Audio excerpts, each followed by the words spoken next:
ഇത് നമുക്ക് നല്ല ഹെൽത്തി ആയിട്ടുള്ള ഒരു സ്നാക്ക് റെസിപ്പി ചെയ്യാം. അപ്പൊ ഇത് ഉണ്ടാക്കുന്നത് ഈന്തപ്പഴവും റവയും കൂടിയിട്ട് ചേർത്തിട്ടുള്ള ഒരു സ്നാക്കാണ് ഉണ്ടാക്കാൻ വേണ്ടിയിട്ട് പോണത്. ഇത് നമ്മൾ ഫ്രൈ ചെയ്തിട്ട് എടുക്കുമ്പോൾ വളരെ കുറച്ച് ഓയിൽ ഒഴിച്ചിട്ട് രണ്ട് സൈഡും തിരിച്ച് മറിച്ചിട്ടിട്ടാണ് ഇത് ഫ്രൈ ചെയ്തിട്ട് എടുക്കുന്നത്. പിന്നെ ഇതിലേക്ക് നമ്മൾ സെപ്പറേറ്റ് പഞ്ചസാരയൊന്നും ചേർക്കേണ്ട ആവശ്യമില്ല. ഈന്തപ്പഴത്തിന് അത്യാവശ്യം നല്ല മധുരം ഉണ്ടാവുമല്ലോ. റെഡി ആക്കിയിട്ട് എടുക്കാനാണെന്ന് വെച്ചിട്ടുണ്ടെങ്കിൽ നല്ല എളുപ്പമാണ്, കഴിക്കാനാണെന്ന് വെച്ചിട്ടുണ്ടെങ്കിൽ നല്ല ടേസ്റ്റാണ്. അപ്പൊ നമുക്ക് നോക്കാം ഇതേനെ റെഡിയാക്കുന്നത്. ഇനി ഇത് റെഡിയാക്കാൻ വേണ്ട സാധനങ്ങൾ എന്തൊക്കെയാന്ന് നോക്കാം. അപ്പം ഞാനിവിടെ ഈന്തപ്പഴം എടുത്തിട്ടുണ്ട്. ഞാനിവിടെ എടുത്തേക്കണ ഈന്തപ്പഴം നല്ല സോഫ്റ്റ് ആയിട്ടിരിക്കുന്ന ഈന്തപ്പഴം കേട്ടോ. അപ്പം നിങ്ങൾ എടുക്കുമ്പോൾ ഈ ഇപ്പോൾ ഭയങ്കര ഹാർഡായിട്ടിരിക്കുന്ന ഈന്തപ്പഴം ഉണ്ടാവുമല്ലോ, അങ്ങനത്തെ ഈന്തപ്പഴം എന്ന് വെച്ചിട്ടുണ്ടെങ്കിൽ ഇത് നമുക്ക് ഫസ്റ്റ് മിക്സിയിലിട്ടിട്ട് നല്ല പേസ്റ്റ് പോലെ അരച്ചിട്ട് എടുക്കണം. അപ്പോൾ ഭയങ്കര ഹാർഡായിട്ടിരിക്കുന്ന ഈന്തപ്പഴം എന്ന് വെച്ചിട്ടുണ്ടെങ്കിൽ നമുക്ക് മിക്സിയിലിട്ടിട്ട് അരച്ചിട്ട് എടുക്കാൻ വേണ്ടിയിട്ട് പറ്റില്ലല്ലോ. അപ്പോൾ ഫസ്റ്റ് നിങ്ങൾ കുറച്ച് വെള്ളം ഒഴിച്ചിട്ട് ഒന്ന് വേവിച്ച് ഒന്ന് സോഫ്റ്റ് ആക്കിയിട്ട് എടുക്കണം. എന്നിട്ട് ഒട്ടും വെള്ളമില്ലാണ്ട് നല്ല ഡ്രൈ ആക്കിയിട്ട് എടുക്കണം. അപ്പം ഇതിനിപ്പോൾ അത്യാവശ്യം നല്ല വലിപ്പമുണ്ട് കേട്ടോ. അപ്പോൾ ഇതേപോലത്തെ 10 എടുത്തേക്കുന്നത്. അപ്പോൾ ഇത് ഞാനിപ്പോൾ വേവിക്കണില്ല, കാരണം ഇത് ഞാൻ ഡയറക്റ്റ് മിക്സിയിലേക്ക് ഇട്ടിട്ട് അരച്ചിട്ട് എടുക്കാനാണ് പോണത്. കാരണം ഇത് നന്നായിട്ട് അരഞ്ഞോളും, ഇതിൻ്റെ കുരു മാറ്റണം. അപ്പോൾ ഇത് നല്ല പേസ്റ്റ് പോലെ അരച്ചിട്ടെടുക്കാം. അപ്പോൾ ഇത് നീക്കി വയ്ക്കാം. പിന്നെ വേണ്ടത് റവയാണ്. റവ ഞാനിവിടെ 4 ടേബിൾ സ്പൂൺ റവ എടുത്തിട്ടുണ്ട്. ഇതിലേക്ക് 1 ഗ്ലാസ് വെള്ളം ഒഴിച്ചിട്ട് ഈ റവ ഒന്ന് കുറുക്കിയിട്ടെടുക്കണം. അപ്പോൾ ഞാനിവിടെ വറുക്കാത്ത റവയാണ് എടുത്തേക്കണത്. ഞാൻ സാധാരണ വറുത്ത റവ വാങ്ങാറില്ല കേട്ടോ. സാധാരണ നമ്മൾ റവയും കൊണ്ട് ഉപ്പുമാവൊക്കെയാണ് ഉണ്ടാക്കുന്നത്. പക്ഷേ റവ നമ്മൾ ഉപ്പുമാവ് ഉണ്ടാക്കുന്ന സമയത്ത് ഫ്രഷായിട്ട് വറുത്തിട്ട് ഉപ്പുമാവ് ഉണ്ടാക്കുമ്പോഴായിരിക്കും നല്ല ടേസ്റ്റ് ഉണ്ടാവുക. അപ്പോൾ അതുകൊണ്ട് ഞാനൊരു സമയത്ത് വറുത്ത റവ ഞാനങ്ങനെ വാങ്ങാറില്ല. അപ്പോൾ ഇത് 1 ഗ്ലാസ് വെള്ളം ഒഴിച്ചിട്ട് ഇതൊന്ന് കുറുക്കിയിട്ടെടുക്കണം.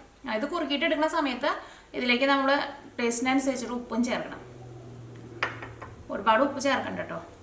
പിന്നെ ഞാനിവിടെ കോൺഫ്ലോർ എടുത്തിട്ടുണ്ട്. ഇത് നമ്മൾ ആ മിക്സിങ് ഉണ്ടാക്കുന്ന സമയത്ത് ആ മിക്സിങ്ങിലേക്ക് ചേർക്കണം. അത് ചേർക്കുന്ന സമയത്ത് ഞാൻ എന്തോരം ചേർക്കണമെന്നുള്ളത് പറയാം. അപ്പോൾ നമുക്ക് ചില സ്ഥലത്തൊക്കെ ഈ കോൺഫ്ലോറിന് കോൺസ്റ്റാർച്ച് എന്ന് പറഞ്ഞിട്ടായിരിക്കും വാങ്ങാൻ വേണ്ടിയിട്ട് കിട്ടുക. അപ്പോൾ ഈ കോൺഫ്ലോറിൻ്റെ കളർ എങ്ങനെ ഇരിക്കുന്നത് വെച്ചിട്ടുണ്ടെങ്കിൽ വെള്ള കളറായിരിക്കും. ചിലവർക്ക് ഇങ്ങനെ സംശയം ഉണ്ടാവാറുണ്ട്. ചിലവർ മറ്റേ ഈ കോൺ പൊടിച്ച പൊടി എടുക്കാറുണ്ട്. കോൺ പൊടിച്ച പൊടിയുടെ കളർ മഞ്ഞ കളറായിരിക്കും. പക്ഷേ ഇതിൻ്റെ കളറ് നല്ല മൈദപ്പൊടിയുടെ പോലെ ഉള്ള കളറായിരിക്കും. അപ്പോൾ ഇതെന്തോരം ചേർക്കണമെന്നുള്ളത് ചേർക്കുന്ന സമയത്ത് പറയാം. പിന്നെ ഞാനിവിടെ ഒരു 4 ടേബിൾ സ്പൂൺ തേങ്ങ എടുത്തിട്ടുണ്ട്. അല്ലെങ്കിൽ തേങ്ങ ഒരു ഏകദേശം അളവിൽ ചേർക്കാം. പിന്നെ അതിലേക്ക് ടേസ്റ്റിന് വേണ്ടിയിട്ട് കുറച്ച് കാഷ്നട്ട് എടുത്തിട്ടുണ്ട്. പിന്നെ ചെറിയ ജീരകം പൊടിച്ചത് എടുത്തിട്ടുണ്ട്. ഈ കാഷ്നട്ട് ഇപ്പോൾ നിങ്ങളുടെ അടുത്ത് ഇല്ലയെന്ന് വെച്ചിട്ടുണ്ടെങ്കിൽ ചേർത്തില്ലെങ്കിലും കുഴപ്പമില്ല. കാരണം ഞാൻ കാഷ്നട്ട് ഇല്ലാണ്ട് ട്രൈ ചെയ്തിട്ടുണ്ടായിരുന്നു, നല്ല ടേസ്റ്റ് ഉണ്ടായിരുന്നു. പക്ഷേ കാഷ്നട്ടും കൂടി ചേർക്കുമ്പോൾ അതിങ്ങനെ ചെറുതായിട്ട് കടിക്കുമ്പോൾ അതിൻ്റെ ഒരു ടേസ്റ്റ് ഉണ്ടാവുമല്ലോ. അപ്പോൾ അതും ചേർക്കാം. അപ്പോൾ ഇത്രയ്ക്ക് സാധനങ്ങളാണ് ഇത് റെഡിയാക്കാൻ വേണ്ടിയിട്ട് വേണ്ടത്. അപ്പോൾ നമുക്ക് ഫസ്റ്റ് റവ ഒന്ന് 1 ഗ്ലാസ് വെള്ളം ഒഴിച്ചിട്ട് ഇതൊന്ന് കുറുക്കിയിട്ടെടുക്കാം. ഈ റവ കുറുക്കിയെടുക്കാൻ വേണ്ടിയിട്ട് ഇതിലേക്ക് 4 ടേബിൾ സ്പൂൺ റവ ചേർക്കാം. 1 ഗ്ലാസ് വെള്ളവും ചേർക്കാം. അപ്പോൾ ഞാനിവിടെ ഇതേപോലത്തെ ഗ്ലാസ്സിലാണ് വെള്ളം ചേർക്കുന്നത്. അല്ലെങ്കിൽ നിങ്ങളിപ്പോൾ മെഷറിംഗ് കപ്പിലാണ് ചേർക്കണമെന്ന് വെച്ചിട്ടുണ്ടെങ്കിൽ ഒരു 1.25 കപ്പ് വെള്ളം ചേർക്കാം. ഇതിലേക്ക് ഉപ്പ് ചേർക്കാം. ഉപ്പ് ചേർക്കുമ്പോൾ ഒരുപാട് ചേർക്കരുത്, ഒരു 2 നുള്ളു ഉപ്പ് മതിയാവും.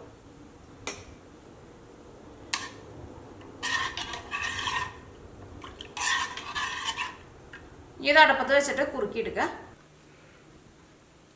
ഇത് അടപ്പത്തേക്ക് വയ്ക്കുക.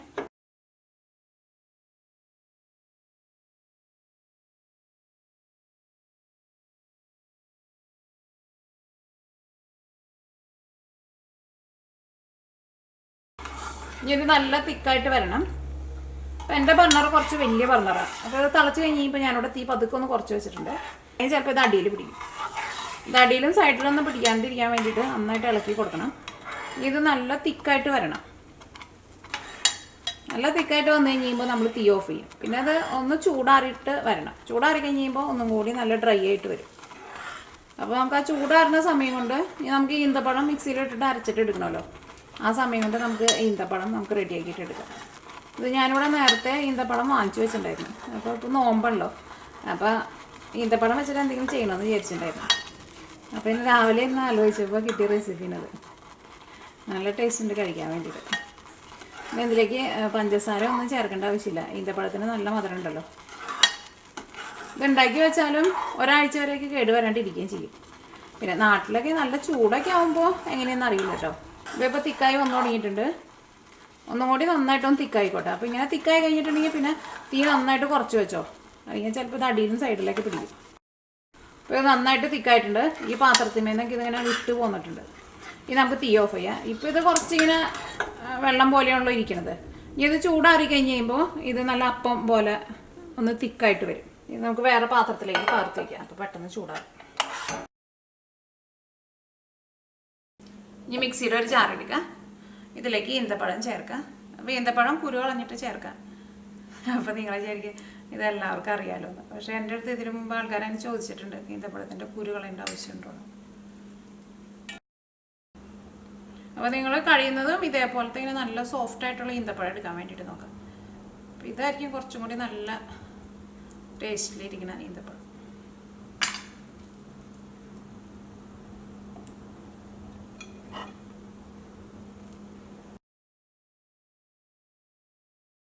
ഇതിലേക്ക് ഞാനിവിടെ കാഷ്നട്ടും കൂടിയും ചേർക്കുന്നുണ്ട്. ഇതിലേക്ക് തേങ്ങയും ചേർക്കാം.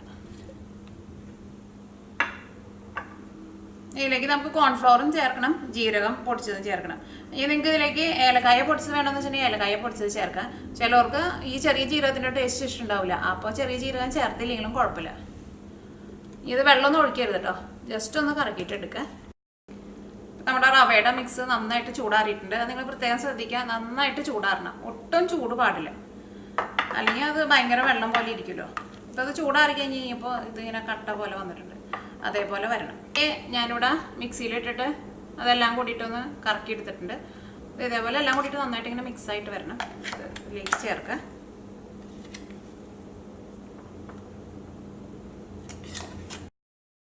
മിക്സിലേക്ക് കോൺഫ്ലവർ ചേർക്കാം. ഞാനിവിടെ ഇതേപോലെ ടേബിൾ സ്പൂണിലാണ് ചേർക്കണത്. ഇങ്ങനെ ടേബിൾ സ്പൂണിൽ ഇങ്ങനെ നിറച്ചെടുത്തിട്ടുണ്ട്. അത് നമുക്ക് ഫസ്റ്റ് ഒരു 2 ടേബിൾ സ്പൂൺ ചേർക്കാം. അതിട്ടൊന്ന് മിക്സ് ചെയ്ത് നോക്കാം. 1 ടേബിൾ സ്പൂൺ കൂടിയും ചേർക്കാം. അപ്പോൾ ഞാനിതിലേക്ക് 2 ടേബിൾ സ്പൂൺ ചേർത്തിട്ടുണ്ട്. ഒരു 2.5 ടേബിൾ സ്പൂൺ ചേർക്കാം. അപ്പോൾ ഞാനിത് നന്നായിട്ട് ഇങ്ങനെ നിറച്ചെടുത്തിട്ടുണ്ടായിരുന്നു. അപ്പോൾ നിങ്ങൾ മെഷറിംഗ് സ്പൂണിലാണ് എടുക്കണതെന്ന് വെച്ചിട്ടുണ്ടെങ്കിൽ ഒരു 3 അല്ലെങ്കിൽ 3.25 ടേബിൾ സ്പൂൺ ചേർക്കേണ്ടി വരും. ഇതിൽ ചെറിയ ജീരകം പൊടിച്ചത് ചേർക്കാം. ഇതിൻ്റെ ടേസ്റ്റ് നിങ്ങൾക്ക് വേണമെന്നുണ്ടെങ്കിൽ ചേർത്താൽ മതി. എല്ലാം കൂടിയിട്ട് കൈ കൊണ്ട് നന്നായിട്ട് മിക്സ് ചെയ്തിട്ട് എടുക്കുക. ഇങ്ങനെ മിക്സ് ചെയ്യുമ്പോൾ കൈമ ഒന്ന് ഒട്ടിപ്പിടിക്കും. ഇത് ഷേപ്പ് ആക്കുന്ന സമയത്ത് നമുക്ക് ഇതിലേക്ക് കുറച്ച് ഓയിലൊന്ന് ഒഴിച്ചു കൊടുക്കാം. അപ്പോൾ നമ്മുടെ കൈമ പിടിക്കില്ല. ഇതെല്ലാം കൂടിയിട്ട് മിക്സ് ചെയ്യുക. ഇത് മിക്സിയിലിട്ടപ്പോൾ ഇതേപോലെ ഇങ്ങനെ നല്ല ഇട്ടിങ്ങനെ അരഞ്ഞു വന്നിട്ടുണ്ട്. ചെറുതായിട്ട് ഇങ്ങനെ ഒരു തരി പോലെയൊക്കെ ഉണ്ട്, പക്ഷെ അത് കുഴപ്പമില്ല. കാഷ്നട്ട് ആയിരുന്നാലും ചെറുതായിട്ട് ഒരു തരി പോലെ ഇങ്ങനെ കിടക്കണം. അത് ഈ കൈയുടെ ഈ വിരൽ മാത്രം വെച്ചിട്ട് കുഴയ്ക്കുക. അപ്പോൾ കുറച്ചും കൂടി എളുപ്പമായിരിക്കും. പിന്നെ കൈയുടെ ഉള്ളിലേക്ക് ആയിട്ടുണ്ടെങ്കിൽ ഭയങ്കരമായിട്ട് ഒട്ടിപ്പിടിക്കും. അപ്പോൾ നമ്മുടെ മിക്സിങ് റെഡി ആയിട്ടുണ്ട്. ഇതൊരു 10 മിനിറ്റ് റെസ്റ്റ് ചെയ്യാൻ വേണ്ടിയിട്ട് വെക്കാം. എന്ത് സാധനം മിക്സ് ചെയ്തിട്ടുണ്ടെങ്കിൽ കുറച്ച് നേരം ഒന്ന് റെസ്റ്റ് ചെയ്യാൻ വേണ്ടിയിട്ട് വെക്കുന്നത് നല്ലതാണ്. ഇപ്പോൾ നിങ്ങൾക്ക് സമയമില്ലാന്ന് വെച്ചിട്ടുണ്ടെങ്കിൽ ഇപ്പോൾ തന്നെ ഇത് വെച്ചിട്ട് നമുക്ക് റെഡിയാക്കിയിട്ട് എടുക്കാം. അപ്പോൾ ഇത് ഞാനിവിടെ 10 മിനിറ്റ് റെസ്റ്റ് ചെയ്യാൻ വേണ്ടിയിട്ട് വെച്ചിട്ടുണ്ടായിരുന്നു. ഇത് നമുക്ക് ഇഷ്ടമുള്ള ഷേപ്പ് ആക്കിയിട്ട് എടുക്കുക. അപ്പോൾ ഷേപ്പ് ആക്കാൻ പോണതിന് മുമ്പ് നമ്മുടെ കൈമ കുറച്ച് ഓയിലൊന്ന് തൂത്ത് കൊടുക്കണം. അത് ചിലപ്പോൾ കൈമ പിടിക്കും.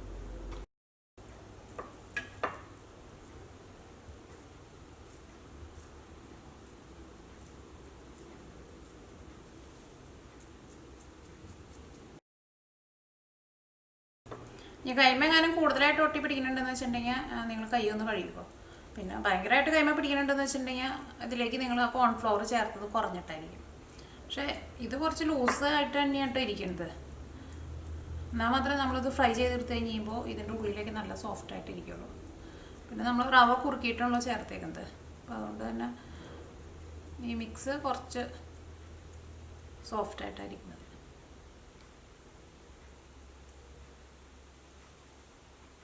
അപ്പോൾ ഈ ബാക്കിയുള്ളതെല്ലാനും ഇതേപോലെ തന്നെ റെഡിയാക്കിയിട്ട് എടുക്കുക. ഷേപ്പാക്കി എടുത്തിട്ടുണ്ട്. ഇനി ഇത് ഫ്രൈ ചെയ്തെടുക്കുക. ഇനി ഇത് റെഡിയാക്കാൻ വേണ്ടിയിട്ട് ഒരു പാൻ വെച്ചിട്ട് ചൂടാക്കുക. അപ്പോൾ നിങ്ങൾ എടുക്കുമ്പോൾ നിങ്ങളുടെ അടുത്ത് നോൺ സ്റ്റിക്കിൻ്റെ പാൻ ഉണ്ടെന്ന് വെച്ചിട്ടുണ്ടെങ്കിൽ നോൺ സ്റ്റിക്കിൻ്റെ പാൻ എടുക്കുക. അല്ലെങ്കിൽ അതേപോലെ ഇങ്ങനെ സ്മൂത്തായിട്ടിരിക്കുന്ന പാൻ എടുക്കുക. അല്ലെങ്കിൽ ചിലപ്പോൾ സ്റ്റീലിൻ്റെ ഒക്കെ ആണെന്ന് വെച്ചിട്ടുണ്ടെങ്കിൽ ഇതിലേക്ക് നമ്മൾ ഡേറ്റ്സ് ചേർത്തിട്ടുണ്ടല്ലോ, ചിലപ്പോൾ അത് അടിയിൽ പിടിക്കാനുള്ള സാധ്യതയുണ്ട്. അപ്പോൾ ഇത് കുറച്ച് ഓയിൽ ഒഴിച്ചിട്ട് ഇത് 2 സൈഡും മൊരിച്ചിട്ട് എടുക്കുക. ഇങ്ങനെ ഓയിലിൽ മുക്കി പൊരിക്കണ്ട. ഓയിൽ നന്നായിട്ട് ചൂടായി കഴിയുമ്പോൾ പിന്നെ തീ കുറച്ച് വെച്ചിട്ട് വേണം ഇത് ചേർക്കാൻ വേണ്ടിയിട്ട്. അല്ലെങ്കിൽ ഇത് പെട്ടെന്ന് അങ്ങോട്ട് കരിഞ്ഞു പോകും ഇതിൻ്റെ ഈ രണ്ട് സൈഡും. ഓയിൽ നന്നായിട്ട് ചൂടായിട്ടുണ്ട്. ഇനി ഞാനിവിടെ തീ നന്നായിട്ട് കുറച്ചിട്ടാണ് വെക്കുന്നത്.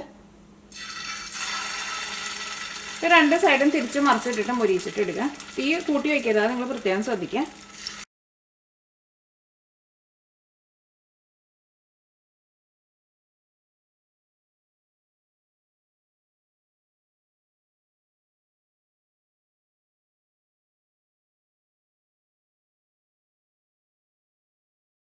പിടുത്തുള്ള പാൻ ഉണ്ടല്ലോ, അത് നോൺ സ്റ്റിക്കിൻ്റെ പാനാണ്. അതിനകത്താണ് ഞാൻ ട്രൈ ചെയ്ത് നോക്കിയിട്ടുണ്ടായിരുന്നത്.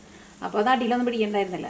പിന്നെ ഞാൻ മറ്റേ എൻ്റെ വലിയുള്ള ഇരുമ്പിൻ്റെ ചീനച്ചട്ടി ഉണ്ടല്ലോ, അതിനകത്തേക്ക് 3 എണ്ണം ഇട്ടു. ഇട്ട വഴിക്ക് തന്നെ അത് അടിയിൽ പിടിച്ചു. അതെനിക്ക് തോന്നുന്നു ഈന്തപ്പഴം ആയതുകൊണ്ടാണ് അത് അടിയിൽ പിടിക്കുന്നത്. അങ്ങനെ 3 എണ്ണം എൻ്റെ നിന്ന് പോയി. പിന്നെയാണ് ഞാൻ ഇതേപോലത്തെ പാൻ എടുത്തത്. ഇത് എനിക്ക് ഒരാൾ ഗിഫ്റ്റ് തന്നത്. എൻ്റെ അടുത്ത് 2-3 പേര് ചോദിച്ചിട്ടുണ്ടായിരുന്നു ഇത് നോൺ സ്റ്റിക്കിൻ്റെ ആണെന്ന്. ഇത് എന്ത് മെറ്റലാണെന്ന് എനിക്കറിയില്ല കേട്ടോ. ഇത് ഭയങ്കര സോഫ്റ്റായിട്ടാണ് ഇരിക്കുന്നത് ഇതിൻ്റെ ഉള്ളിൽ. ഇതേപോലെ എന്തെങ്കിലും സാധനങ്ങളൊക്കെ ഫ്രൈ ചെയ്യാൻ വേണ്ടിയിട്ട് ഞാൻ എടുക്കുന്നത്.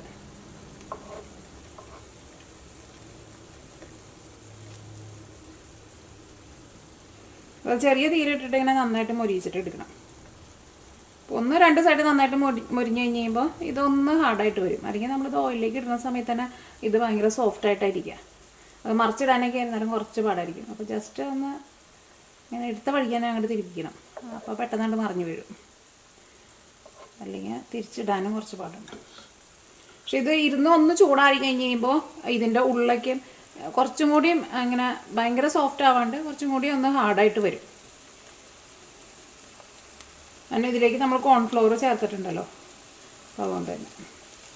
പിന്നെ എന്ത് സാധനവും 2 സൈഡും മൊരിഞ്ഞ് കഴിഞ്ഞ് കഴിയുമ്പോൾ ഓയിലിൽ നിന്ന് എടുക്കാൻ പോണതിന് മുമ്പ് തീ നന്നായിട്ട് കൂട്ടി വെച്ചിട്ടാണ് എടുക്കാൻ വേണ്ടിയിട്ട്. ഞാനിവിടെ തീ നന്നായിട്ട് കൂട്ടി വെച്ചിട്ടുണ്ട്. കാരണം ഈ 2 സൈഡ് നന്നായിട്ട് മൊരിഞ്ഞിട്ടുണ്ട്. പിന്നെ ഇത് ഫ്രൈ ചെയ്തിട്ട് എടുക്കുമ്പോഴായിരുന്നാലും ഒട്ടും ഓയിൽ കുടിക്കില്ല. നമ്മൾ ഒഴിച്ച ഓയിൽ തന്നെ ഇതിനകത്തില്ലേ. അപ്പോൾ ഇത് 2 സൈഡ് നന്നായിട്ട് മൊരിഞ്ഞിട്ടുണ്ട്. ഇനി ഞാനിതിവിടെ ഓയിലിൽ നിന്ന് എടുത്ത് മാറ്റാൻ വേണ്ടിയിട്ട് പോവാണ്. അപ്പോൾ ഓയിലിൽ നിന്ന് എടുക്കാൻ പോണതിന് മുമ്പ് നിങ്ങൾ തീ നന്നായിട്ട് കൂട്ടി വെച്ചിട്ടാണ് എടുക്കാൻ വേണ്ടിയിട്ട്.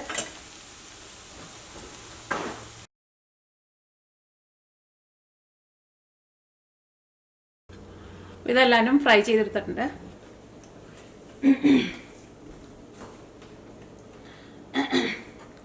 ഇപ്പം ഇരുന്ന് നന്നായിട്ട് ചൂടാറിയിട്ടുണ്ട്. ഇപ്പം ഇത് റെഡിയായി കഴിഞ്ഞിട്ട് ഒരു 4 മണിക്കൂറായിട്ടുണ്ട്. ഇത് ചൂടാറി കഴിഞ്ഞ് കഴിയുമ്പോൾ കഴിക്കാം. അപ്പോഴായിരിക്കും കഴിക്കാൻ വേണ്ടിയിട്ട് നല്ല ടേസ്റ്റ് ഉണ്ടാവുക. ഇതിൻ്റെ ഉള്ളിലേക്ക് നല്ല സോഫ്റ്റായിട്ടിരിക്കും. അത്യാവശ്യം നല്ല മധുരമുണ്ട്. നല്ല ടേസ്റ്റാണ് കഴിക്കാൻ വേണ്ടിയിട്ട്. അപ്പോൾ നിങ്ങളെല്ലാവരും ട്രൈ ചെയ്ത് നോക്കാം. പിന്നെ ഇതിൻ്റെ മിക്സിങ് നമ്മൾ മിക്സ് ചെയ്ത് എടുത്ത് കഴിഞ്ഞ് കഴിയുമ്പോൾ ഭയങ്കര ഡ്രൈ ആയിട്ടല്ല കേട്ടോ ഇരിക്കുക. കുറച്ച് ഇങ്ങനെ ഒരു ലൂസായിട്ടാണ് ഇരിക്കുക. അത് അതേപോലെ തന്നെ ഇരിക്കണം. കാരണം ഇതിലേക്ക് നിങ്ങൾ കൂടുതൽ കോൺഫ്ലവർ ചേർക്കണ്ട. ഇനിയിപ്പോൾ കയ്യിലെടുത്തിട്ട് നമുക്ക് ഷേപ്പ് ആക്കാൻ പറ്റുന്നില്ല എന്ന് വെച്ചിട്ടുണ്ടെങ്കിൽ മാത്രം കുറച്ച് കോൺഫ്ലവർ ചേർത്ത് കൊടുത്താൽ മതി. കാരണം ചിലപ്പോൾ നമ്മൾ എടുക്കണ അളവിലൊക്കെ ചെറിയ വ്യത്യാസം ഉണ്ടെന്ന് വെച്ചിട്ടുണ്ടെങ്കിൽ ചിലപ്പോൾ കോൺഫ്ലവർ കുറച്ചും കൂടി ചേർക്കേണ്ടി വരും. അപ്പോൾ നിങ്ങളെല്ലാവരും ട്രൈ ചെയ്ത് നോക്കാം. നിങ്ങൾക്ക് എല്ലാവർക്കും നല്ല ഇഷ്ടമാവും.